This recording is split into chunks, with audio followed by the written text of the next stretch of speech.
Hi folks, Mark Cooper here from Coldwell Banker. Today I was going to talk to you a little bit about the home buying process.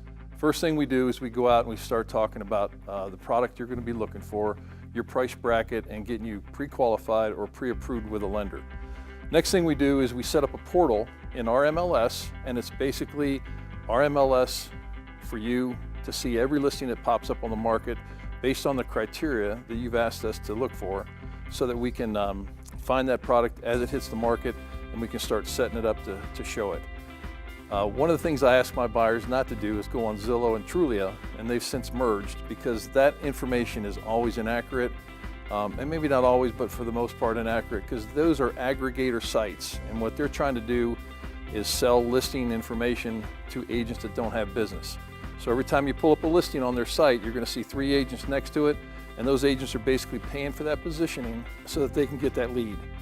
So the next thing we're going to do is, once we get out and start looking at homes, we'll have a number of homes that we'll try and set up within 24 hours of the showing, or even sooner, based on the inventory and the area we're looking at and the price range. And then what you're going to find is, as we're walking up to some of the houses, you're going to see me looking at the concrete, the street, the roof, eaves, and I'll be looking at things that we may want to make some comments about if we were to purchase that property. Once we get inside, as a courtesy, I usually take my shoes off, and often I'll ask you to too.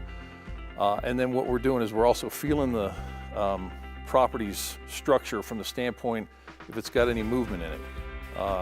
That's one thing that's kind of interesting. You'll find in the older homes downtown, they call that charming. And in the homes in, let's say, Highlands Ranch or Aurora, they call that structural damage. So we kind of have that conversation as we're going through the house. We'll also look at the basement to see if it's slab on grade. We'll also see if it's the floating floors, and we'll have those discussions. We'll get through the house, rather quickly, and stop in the rooms that you want to see the most and spend the most time in, look at the backyard. And at the same time, we're still looking for things that may be something that we want to address in a contract process, or we just want to wait for the inspector to come look at. After we've seen the homes, the next process would be contracting the one you pick, and then we go to the inspector. The inspectors do a great job of going in and out of the property, structural, mechanical, electrical, and seeing what the issues are that we're going to object to in that inspection process.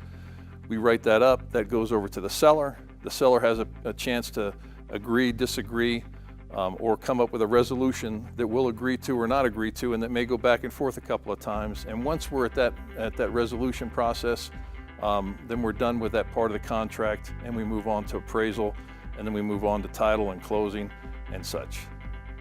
So that's just a brief overview, and give me a call at 303-843-1545, and we can really get down to the nitty-gritty and have some fun going out and finding you a home. Thanks.